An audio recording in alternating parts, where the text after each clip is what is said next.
सभी को जोहार। आशा करते हैं सभी लोग अच्छे होंगे और स्वस्थ होंगे। आज 9 अगस्त अंतर्राष्ट्रीय आदिवासी दिवस है और इसी खुशी में आज हम प्रकृति की गोद में आए हुए हैं, जंगल में आए हुए हैं, जहाँ पे नेचुरल वातावरण है। देखिए चिड़ियों की चिहचहाट है, सुनाई दे रहा है, कोयल का भी आवाज़ है। और चूँकि अभी सावन है, धान का समय है, तो देखिए ये जो है धान का खेती भी हो रहा है और अभी फ़िलहाल ये धान का बीहन है जो कि अभी खेतों में जाएगा और फिर ये खेतों में लहलहाएगा। तो अंतर्राष्ट्रीय आदिवासी दिवस, आदिवासी यानी जो आदिकाल से वास कर रहे हैं उन्हें आदिवासी कहा जाता है। तो आदिवासी दिवस कब से मनाया जाने लगा और इसकी शुरुआत कब से हुई, तो इसके बारे में थोड़ा सा हम लोग जान लेते हैं। तो सबसे पहले जो है अंतर्राष्ट्रीय आदिवासी दिवस का बैठक 1982 में जेनेवा के स्विट्ज़रलैंड में हुआ था और उसी दिन के याद में 9 अगस्त 1995 से विश्व आदिवासी दिवस मनाया जाने लगा, ताकि जो आदिवासी लोग हैं, चूँकि वो आदिकाल से जल, जंगल, ज़मीन हर चीज़ों का वो देखभाल कर रहे हैं। आदिवासी यानी जो प्रकृति पूजक हैं, जो प्रकृति की पूजा करते हैं। प्रकृति यानी पेड़ पौधे, जंगल, ज़मीन, यह सब की पूजा करते हैं और यह सब की वो रखवाली करते हैं। मनुष्य जो है पहले आदिवासी थे और अभी भी बहुत लोग आदिवासी हैं जो जंगल में रहते हैं। जंगल से ही फल फ्रूट और जो भी भोजन वगैरह होता है, खान पान, पहनावा वगैरह, वेशभूषा, वो जंगली ही रहता है। जैसे अमेज़न के आप जंगल में जाओ तो अभी भी वहाँ पे बहुत सारे आदिवासी हैं। ना उन्हें बाहर दुनिया से कोई मतलब है, बस अपनी ही दुनिया में वो मग्न हैं। बहुत सारा देखे हैं, बहुत सारे वीडियो में, एक दो वीडियो में आया है कि अमेज़न के जंगल में जो बाहरी लोग जाते हैं तो तीर धनुष से उन पर हमला किया जाता है। वो वैसे आदिवासी जो इस दुनिया से परे हैं और एक आदिवासी जो हमारे सामने है, जो भारत के 5वीं अनुसूची 6वीं अनुसूची में संविधान में उनका नाम है और उनको जनजाति कहा जाता है। और हमारे झारखंड में कुल मिलाकर 32 जनजाति है, जिनमें से आदिकाल जनजाति 9 लोगों को रखा गया। ये देखिए डूमर है, ये डूमर जब पकता है तब इसे खाया जाता है और ये जब कच्चा रहता है, देखिए गौर से, इसको सब्जी बना करके भी खाया जाता है। और भी इसका बहुत ही नेचुरल तरीके से और भी इसका बहुत सारा उपयोग है जो कि आदिवासी लोग करते हैं। और आदिवासी लोग कहा जाता है, बहुत लोग टोनिंग करते हैं, बहुत लोग ये वो कहते हैं कि आदिवासी क्या है, अनपढ़ है, बुड़बक है, गंवार है।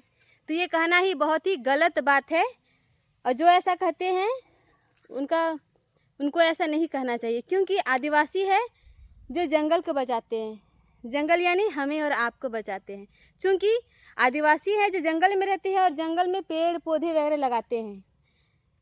जो भी शहर में रहते हैं, बताइए वो लोग कितना पेड़ पौधा लगाते हैं, ना के बराबर लगाते होंगे। वो भी अपने क्या कहते हैं छत के ऊपर लगाते होंगे, या फिर थोड़ा सा यदि गार्डनिंग के लिए उनके पास थोड़ा सा फील्ड वगैरह होगा तो उसमें लगाते होंगे। लेकिन जो आदिवासी होते हैं वो जंगल में लगाते हैं। आम रहे, महुआ रहे, बड़े बड़े साल के, अशोक के वृक्ष, ये सब बड़े बड़े पेड़ पौधे लगाते हैं। तो पेड़ पौधों से हमें क्या मिलता है? बहुत सारी चीज़ें मिलती है। सबसे बड़ी बात, हम जीवित हैं ऑक्सीजन से, वो ऑक्सीजन हमें पेड़ पौधों से मिलती है। इसलिए आदिवासियों का रिस्पेक्ट कीजिए, क्योंकि जल, जंगल और ज़मीन उन्हीं की वजह से आज बचा हुआ है। तो विश्व आदिवासी दिवस की सभी की शुभकामनाएँ। और आदिवासी लोगों के प्रति हम लोगों को जो है जो अपना अपना कर्तव्य बनता है वो निभाना चाहिए और आदिवासी लोगों का रिस्पेक्ट करना चाहिए और आदिवासी को बचाना चाहिए, उनको बढ़ावा देना चाहिए। उनकी जो वेशभूषा है, उनकी जो बोलचाल है, बोलचाल की शैली हुआ, पहना हुआ, खान पान हुआ, हर एक चीज़ को बढ़ावा देना चाहिए। क्योंकि शहरीकरण का दौर है और शहरीकरण, उदारीकरण, औद्योगिकीकरण बहुत ही अपनी चरम सीमा पे दिन प्रतिदिन बढ़ते जा रहा है। तो उनको देखते हुए हमें प्रकृति का भी सेवा करना बहुत ही ज़रूरी है। क्योंकि भारत में भी बहुत सारे राज्य हैं जहाँ सिर्फ और सिर्फ आदिवासी की बहुलता ज़्यादा पाई जाती है। तो 2011 की जनगणना के अनुसार भारत में कुल जो है 8.9% जो है आदिवासी पूरे भारतवर्ष में हैं। देखिए कोयल का आवाज़ कितना सुंदर लग रहा है। देखो कितना सुंदर है, ये कोयल की आवाज़ कितना खूबसूरत लग रहा है। आओ ना, दे उधर ही रहो बेटा तुम। देखिए कोयल की आवाज़ कितना नेचुरल लग रहा है। ये पेड़ पौधे, ये तो मैं ऐसे जगह में आई हूँ जहाँ कम जंगल है।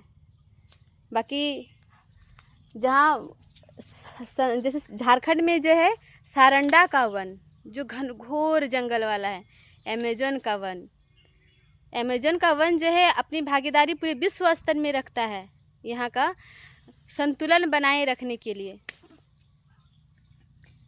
ताकि जो है भूमि ताप ना हो। इसलिए हम लोगों को पेड़ पौधा लगाना बहुत ही ज़रूरी है। हमारे भारत में बहुत सारी अनुसूचित जनजातियां हैं, जैसे गोंड हो गया, भील हो गया, हलवा, मुंडा, मीना, सहरिया, संथाल, भूमिज, हो, उरांव, बिरहोर, पारधी, असुर, भिलाला, कोरबा आदि अनेक सारी जनजातियां हैं। और हमारे झारखंड में भी बहुत सारी जनजाति हैं, जिसमें से प्रमुख जो है वो संथाल है जो सबसे बड़ी आबादी रखती है। उसके बाद उरांव है जो दूसरी आबादी रखती है। फिर मुंडा हो गया, उसके बाद खड़िया, फिर और भी बहुत सारी जनजाति जो है आते हैं। और सब जनजातियों का अलग अलग वेशभूषा होता है, अपना बोलने की शैली होता है और उनके रहन सहन। हर जनजाति का दूसरी जनजाति से कुछ न कुछ अलग ज़रूर रहता है। तो ये सोचने वाली बात है कि जब जनजाति उतने वर्षों से जो अछूता थे, इस मतलब जो भी ये क्या कहते हैं, जो भी आदिवासी थे वो नई दुनिया से बिल्कुल जो अपरिचित थे, लेकिन उनका उस समय जो है वो आग का आविष्कार किए, उस समय जो है वो पहिए का आविष्कार किए, उस समय जो है उनके आदान प्रदान के लिए वो विनिमय प्रणाली का धीरे धीरे फिर आविष्कार किए, फिर धीरे धीरे उन्नति हुआ और आज आदिवासी हमारे सामने हैं। और बहुत सारे आदिवासी जो हैं वो हमारे सामने नहीं हैं। देखिए वो तितली। और हमारे देश में जो है सबसे शिक्षित आदिवासी जो है जिनको माना जाता है वो सवाई माधोपुर के आदिवासी को, मीनाओं को बोला जाता है।